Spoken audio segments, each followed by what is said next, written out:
Então, continuando aqui, pessoal, eu dei dois exemplos sobre ponto interior e conjunto aberto. Agora eu vou dar mais alguns exemplos aqui. Antes disso, vou mais alguns exemplos e alguns resultados aqui sobre ponto interior e conjunto aberto, tá? Então, a proporção é a seguinte, né, de conjunto aberto. Se eu tiver dois conjuntos dos reais, né? X e Y contido nos reais. Dois conjuntos quaisquer, né? Pode ser intervalos, soma de intervalos, união de intervalos, por aí vai, né? Bom, então se eu tiver que, se x está contido em y, então o interior de x tem que estar contido no interior de y também. Um dos primeiros resultados que a gente vai ver aqui sobre conjunto aberto, tá? Uma demonstração aqui é simples, tá, gente? Não tem nada de... A gente quer provar, então, que o interior de x está contido no interior de y. Então, pegar um ponto que está aqui e mostrar que um ponto está ali, né? Então, pega um ponto interior de x, mostra que ele é um interior de y. Né? Então, só usar a definição, né? Seja a pertencente... Demonstração, né? Seja a pertencente ao interior de x. Quer dizer que A é ponto interior, né? A é ponto interior de x. Então, isso implica, né, que existe um epsilon positivo, tal que o intervalo aberto A menos epsilon, A mais epsilon, tem que estar contido em x. Só que por hipótese, né, x está contido em y. Ou seja, né, isso aqui implica que o intervalo A menos epsilon, A mais epsilon, está contido em y. Ou seja, né, peguei isso daí, então peguei um ponto qualquer. Outra coisa, né? Peguei um ponto e mostrei que existe um epsilon positivo, tal que o intervalo está contido em y. Né? Isso aqui é a mesma coisa de dizer que A pertence ao interior de y. Que é a definição de interior, né? Interior de y. Um ponto é ponto interior se existe um epsilon positivo, tal que o intervalo A menos epsilon, A mais epsilon está contido no conjunto, né? Então, A menos epsilon está contido no conjunto, quer dizer que A pertence ao interior de y. Isso aqui é a mesma coisa de dizer que o interior de x está contido no interior de y. Então, bem simples, né? Então, esse resultado aqui é bom para a gente provar. A gente provar aquela, por exemplo, que todo intervalo aberto é um conjunto aberto. Foi esse exemplo que eu fiz aqui, né? Como é que a gente provaria isso, né? Aqui eu provei usando a continência, né? Ou seja, eu provei usando a definição, né? Que o interior de A, o AB está contido no seu próprio interior, né? Isso é a definição de um intervalo aberto, né? De um conjunto aberto. Aqui a ideia seria simples, né?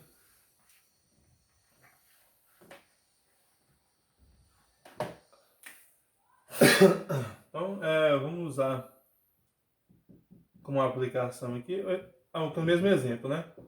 Todo intervalo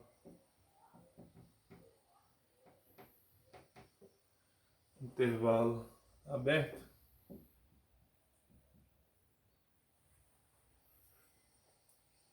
é um conjunto aberto.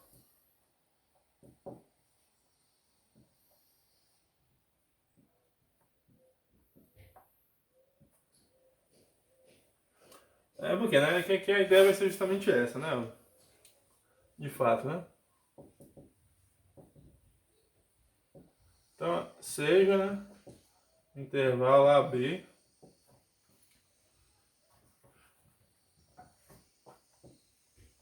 como, né, o intervalo AB está contido no intervalo fechado, né, certo? Então, por essa definição, né, isso implicaria que o interior desse intervalo tem que estar contido no interior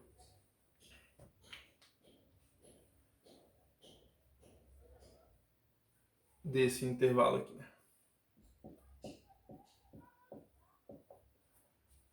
Beleza? Bom, mas a gente sabe que o interior desse intervalo aqui é ele mesmo, né?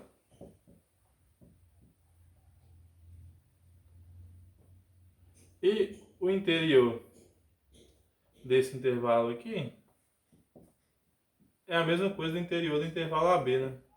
Porque ele também o interior desse intervalo aqui, né, é igual ao interior desse intervalo, ou seja, está dizendo que o AB está contido no interior de AB, ok? Bom,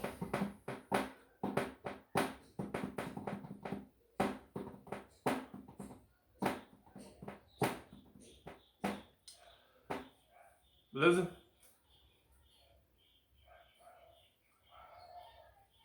Então quer dizer que o intervalo seria aberto, né? Por definição lá, né? Se A, que isso aqui também pode dizer que AB, né, é igual ao interior de AB, né? Beleza? Aí quer dizer que ela é conjunto aberto, tá?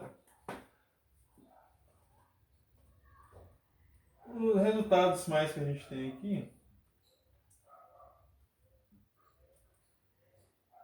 vamos ver mais uns exemplos aqui, tá? Exemplo. Os racionais, né? O que, né? Os racionais.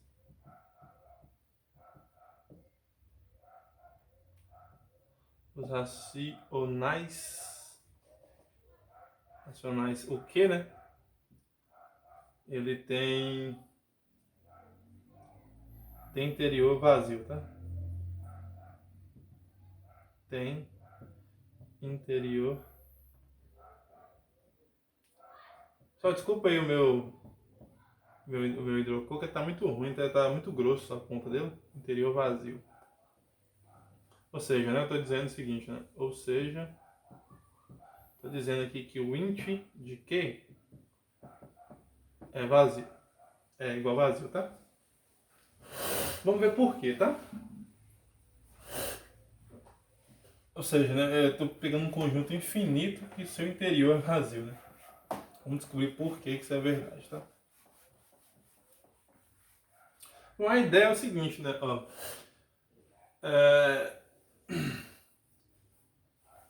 qual que é a ideia do conjunto, do interior do conjunto, né? É ter um intervalo que está contido no conjunto, né? Só pegar os racionais.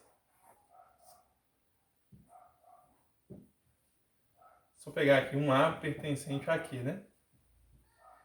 Se eu pegar um A pertencente a Q, note que para todo epsilon positivo, né? Todo epsilon positivo, né? Esse intervalo aqui, A menos epsilon, A mais epsilon, para qualquer epsilon que eu pegar, né? Tem números irracionais, né? Possui números irracionais. Ou seja, qualquer intervalo que você pegue tem números irracionais, possui números irracionais. Ou seja, né? Ou seja, existe, vamos chamar aqui de B, né? Um B pertencente a R, ou na verdade um B pertencente a I, né? Irracional. Onde B pertence a esse intervalo aqui, né? Que é o suficientemente dizer, né, que esse intervalo não pode estar contido em Q, né? Já que tem pelo menos um elemento que não pertence a Q, né? Então, esse intervalo não pode estar em Q, né? Ok? Então, esse é um resultado conhecido, tá, gente? Também tá, acho que eu comentei com vocês, né? E não é muito difícil de provar isso, não, tá? É só pegar qualquer intervalo, né? Qualquer intervalo que eu pego na reta, né? Tem que ter números racionais. Ou seja, né? Se B é diferente de A, esse intervalo aqui AB possui números irracionais, tá? Isso vem no fato, né, de que qualquer intervalo na reta ele não ser enumerável, né? Ok? Se eu pegar um intervalo qualquer AB na reta, ele não é enumerável. E se ele não é enumerável, né, ele não pode, ele não, meu dizer, ele não pode ter só números racionais, né? Já que os números racionais são numeráveis, beleza? Então tá aí, né, gente? Se eu pegar o intervalo aberto, se eu pegar o Q, né, que é um conjunto da reta, né, ele não pode ser um conjunto aberto, já que ele não possui pontos interiores, né? Então quer dizer que o B não é aberto, o Q, ele não é um conjunto aberto, né? Ok?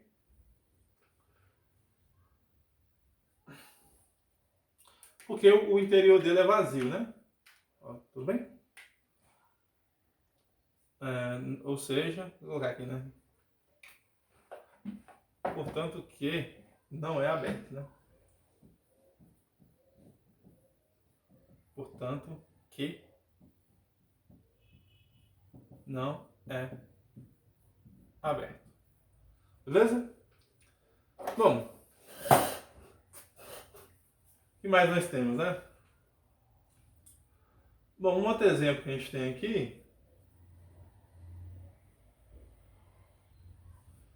se a gente for notar bem, né, continuando as nossas ideias, né, eu vou dar um exemplo aqui de vizinhança também, né? Eu falei sobre vizinhança lá, mas não dei nenhum exemplo sobre vizinhança, né? Vamos dar outro exemplo aqui, né, sobre vizinhança. Lembrando que para ser vizinhança, né, o ponto tem que ser ponto interior, né? Ó. Seja o intervalo fechado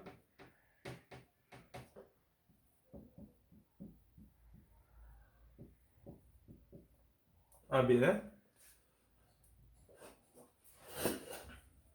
Então, como A e B não pertencem, né? Como A e B não pertencem ao interior de AB, certo? Então,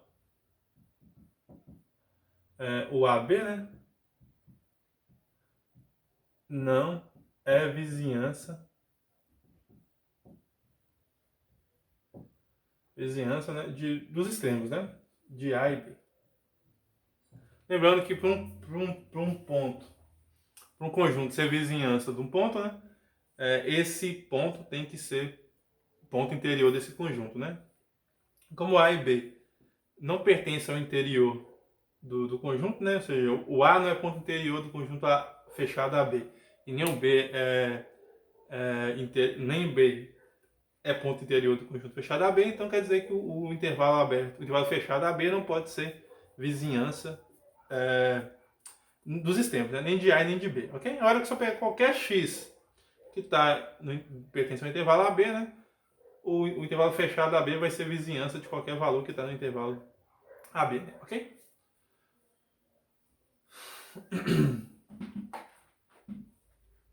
Ou seja, né? Vou colocar aqui, né? Agora, se X pertence, né, ao intervalo AB, isso quer dizer que X pertence ao interior. E X, obviamente, X diferente de A e de B, né? Ou vamos fazer assim, né? Se X pertence ao intervalo fechado AB, né? Então, se X pertence, por quê? Porque isso dali, né, é igual ao interior, né? Isso daqui é igual ao interior de AB, certo? Se X pertence ali, né? Ou seja, né, se está nesse intervalo, AB, ou seja, né, o intervalo fechado AB é vizinhança de X.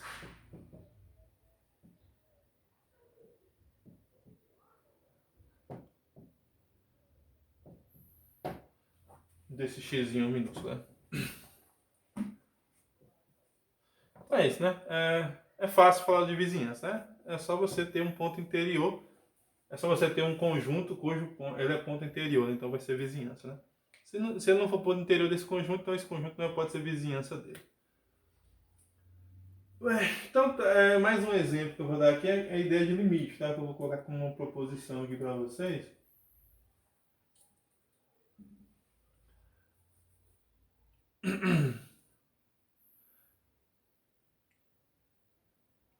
Bom, também a gente tem a ideia, se for pensar assim, a gente tem um conjunto vazio, né?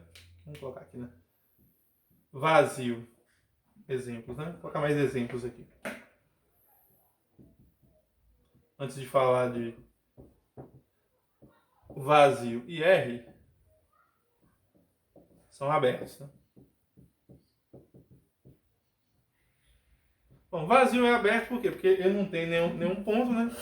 Então, se não tem nenhum ponto, né? Você não consegue falar. Todos os pontos têm que estar interior a ele, já que não tem nenhum ponto, né? Essa que é a ideia, né? Essa é a ideia meio estranha, mas é assim que se fala, né?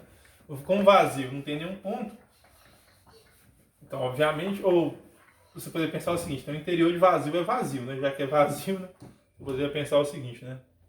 O interior de vazio tem que ser vazio, né? Porque se o interior de vazio fosse diferente de vazio, eu estaria dizendo que existiria um ponto dentro do vazio, né? Ok? Agora, por que R é aberto? R é aberto porque qualquer ponto que você pega em R, né? Ele vai ter que ter um intervalo que está contido em R, né? Esses aqui são os abertos triviais, né? Se A pertence a R, né? Obviamente, né, qualquer intervalo A menos epsilon, A mais epsilon, está contido em R, né? Então, por isso que o R também como é que fala? É aberto, né? Ok? Então, esses aí são os conjuntos abertos triviais, né? Vazio e R são abertos, são chamados, né, de triviais, tá? Abertos triviais. Triviais porque as demonstrações são bem simples. Eu acabei de falar aqui, né? É bem tranquilo demais de resolver isso, tá? Bom, agora uma proposição que a gente tem aqui é uma proposição interessante, né? Sobre limite. É que a gente falou de limite tanto, né? Que é o seguinte, né? Se limite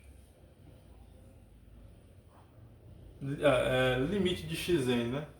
É igual a limite de xn é igual a como n pertencente aos naturais, se somente se e só se e somente se para qualquer aberto contendo A, né? Somente se, né? Para todo aberto A contendo A, somente se para todo aberto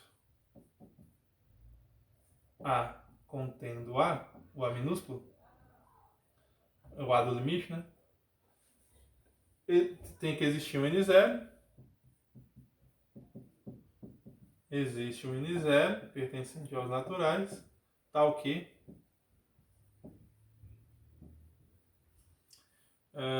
o Xn, né? Tal que, né? Isso aqui é importante. Para todo N maior do que o N0, implica que Xn pertence a A. Beleza?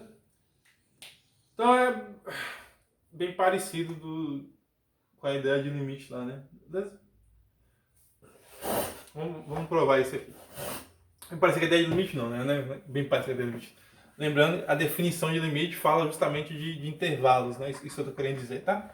E aberto, um conjunto aberto também fala de intervalos, então por isso que tem essa relação aí, tá? Intervalos abertos, né? Por isso tem essa relação aí de limites, tá? Bom, a ideia é você provar um se somente se, né? Limite de A de xn é igual a A, se somente se para todo aberto A, onde A pertence a A, né? Esse Azinho minúsculo pertence ao A maiúsculo, né? Existe um N0, tal que N pertence a N0. Então o que isso quer dizer, né? Isso quer dizer que esse A, ele é ponto interior, né? Ele é ponto interior não necessariamente ponto interior, né? ele pertence qualquer aberto, tá certo, falei besteira, né? Esse A, ele é qualquer aberto que contém ele, esse A é um ponto interior dele, ok?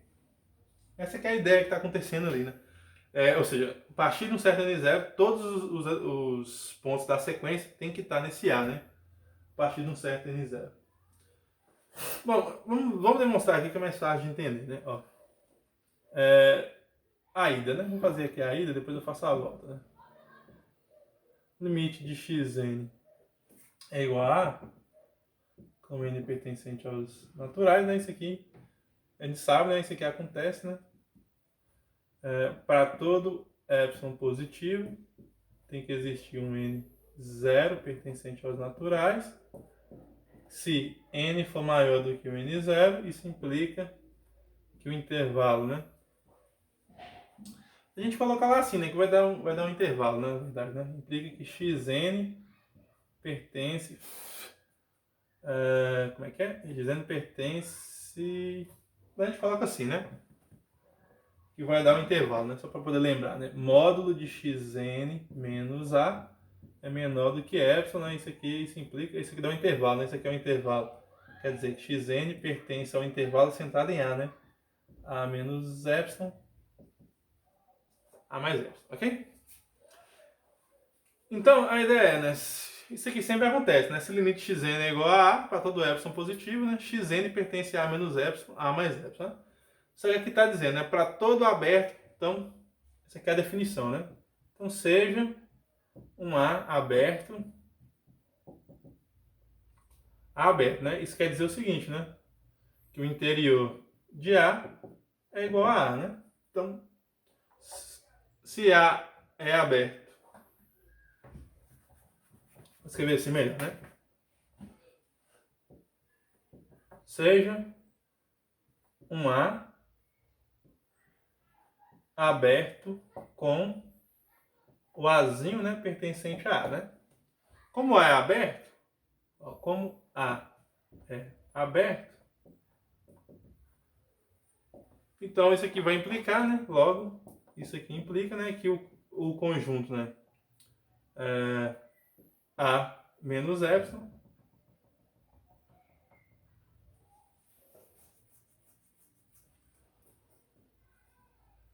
então, como é aberto, a gente sabe vai ter que existir, né? Existe um n, beleza? Existe uma epsilon, tá? Existe um epsilon, tal que como é aberto, logo vai ter que existir um epsilon. Existe um epsilon positivo. Isso, né? Existe um epsilon positivo. Tal que o intervalo a menos epsilon, a mais epsilon, está contido em A. Só que, gente, observe o seguinte, né? Esse aqui existe um epsilon. Só que aqui fala o seguinte, né? Para todo epsilon positivo, tem que existir um n0, né? A partir desse n0, xn pertence a A menos epsilon, né? Então, ó, como? Aqui eu vou chamar de... então, né? Daqui você vai ter o seguinte, ó. Então, né? A partir de n0, então, você vai ter o seguinte, né? Se n for maior do que aquele n0 que está lá, né? A gente sabe que xn tem que pertencer a quem? A menos epsilon. Temos xn pertence a menos epsilon, a mais epsilon. E isso daqui está contido em A. Ou seja, xn pertence a A, né? Então é a primeira parte do que o teorema fala, né? Limite xn é igual a A, se somente se para todo aberto A. Estou pegando um aberto qualquer, né? Esse aberto qualquer... Cada aberto que eu pegar, garante a existência de um epsilon, ok? Todo aberto que contém A garante a existência de um epsilon. Como eu peguei um A qualquer ali, né? Ele garante ali que o A menos A mais epsilon está contido em A, ou seja, xn pertence a menos epsilon, a mais epsilon, então xn tem que estar nesse A aí, né? Ok? A qualquer A que eu pegar, né? Agora já a volta...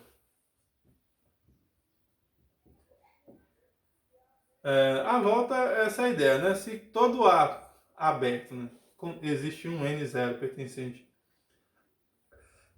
tal que n é maior do que N0, é um pouquinho diferente, que eu tenho que mostrar que para todo epsilon positivo aquilo ali aconteça, né? Então é o seguinte, né? Seja, vamos escrever as hipóteses, né? Seja A aberto com A pertencente, ou melhor, seja A não, né? Suponha que para todo A, tá? Suponha que para todo A aberto com A pertencente a A, existe um N0 pertencente a N, onde não, né? Tal que, né? X, tal que N maior do que o N0 implica que Xn pertence a A. Então observe que isso aqui vale para todo, né? Observe que é para todo A, né? Que contém esse intervalo, né? Então a ideia é a gente mostrar que limite de Xn é igual a A. Essa é a ideia, né? Vamos mostrar que de fato isso vai acontecer, né? Essa palavra para todo aberto, né? Essa palavra aqui, né? Suponha que para todo aberto vai garantir justamente o que a gente quer, né? Então, vamos mostrar, né? Limite xn é igual a... Então, daí, né? Seja um epsilon positivo qualquer. Então, um epsilon positivo qualquer, o que a gente tem, né? A gente tem que... se eu pegar, né, o A menos epsilon, A mais epsilon, ele é um aberto, né? É aberto e contém A.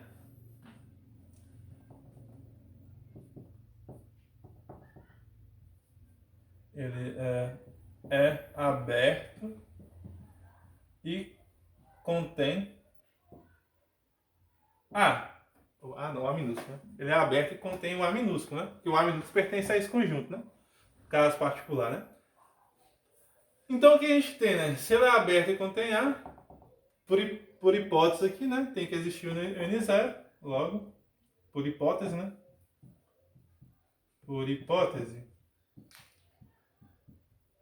vai ter que existir um N0 pertencente a N, tal que, se N for maior do que o N0, isso implica, está dizendo aqui, né? Isso implica que Xn tem que pertencer a quem? A menos epsilon, A mais epsilon, que é a definição de limite, né? Então isso é justamente a definição de limite, né? Ou seja, isso aqui implica que limite de Xn é igual a... Então tá provado, né? É uma prova simples, né? Só você usar as hipóteses aí, né? Então, se você consegue mostrar que para todo aberto que contém o A, tivemos que a partir de um certo N0, Xn pertence a esse aberto, então você está provando que o limite de Xn é igual a A, né? Ok? Então é isso, né? Bom, a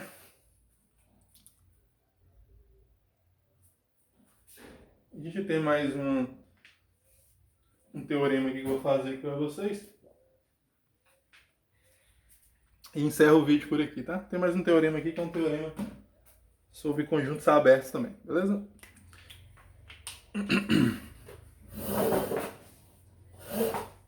Deixa eu ver se meu peito tá escrevendo aqui. O peito tem uma ponta mais fina. Não tá não.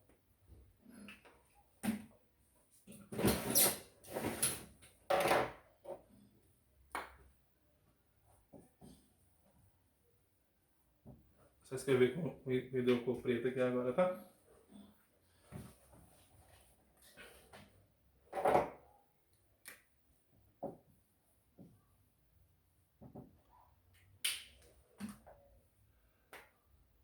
Bom, nós consideramos dois conjuntos abertos, tá? Sejam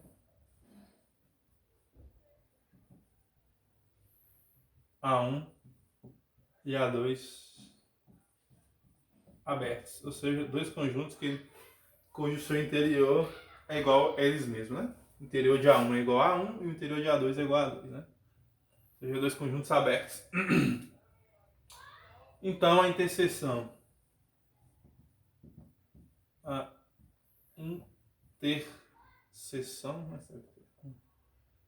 interseção, como é que serve a interseção? Assim, é com SC, né? A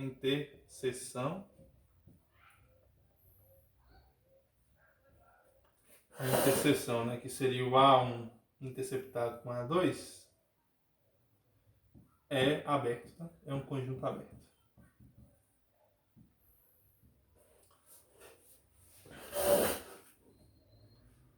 Vamos provar isso daqui. Não é difícil, tá, pessoal? Um resultado simples de entender e simples de demonstrar, tá? Porque é justamente isso. Tá? Pega dois conjuntos abertos. Então a interseção desses dois conjuntos tem que ser um conjunto aberto também.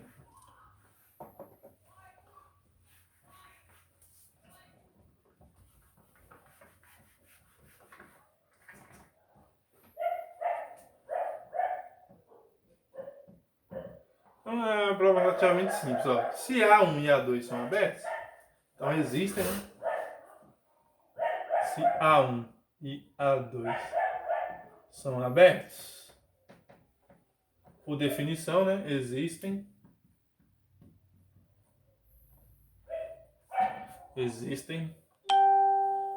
epsilon 1 e epsilon 2 tá à esquerda. A interseção, desculpa, o A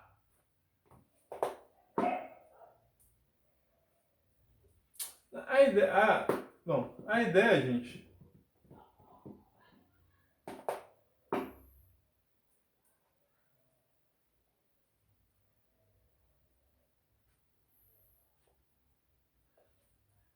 então, a ideia aqui é a gente, antes de começar a provar desse jeito aqui, né, vamos tá, eu vou reescrever isso aqui melhor, tá? Ó, a ideia é mostrar que A1 interceptado com A2 é um aberto, né? Ou seja, nós queremos mostrar que qualquer ponto, né, de interior, qualquer ponto que é interior a 1 A2, qualquer ponto de A1 interceptado com A2 é um ponto interior, né? Isso a gente quer provar, né? Então a gente quer provar isso aqui, né? A gente quer provar que o int interior de A1 interceptado com A2 é igual a A1 interceptado com A2. Essa que é a ideia, né? Beleza? E usar a hipótese que A1 e A2 são abertos, né?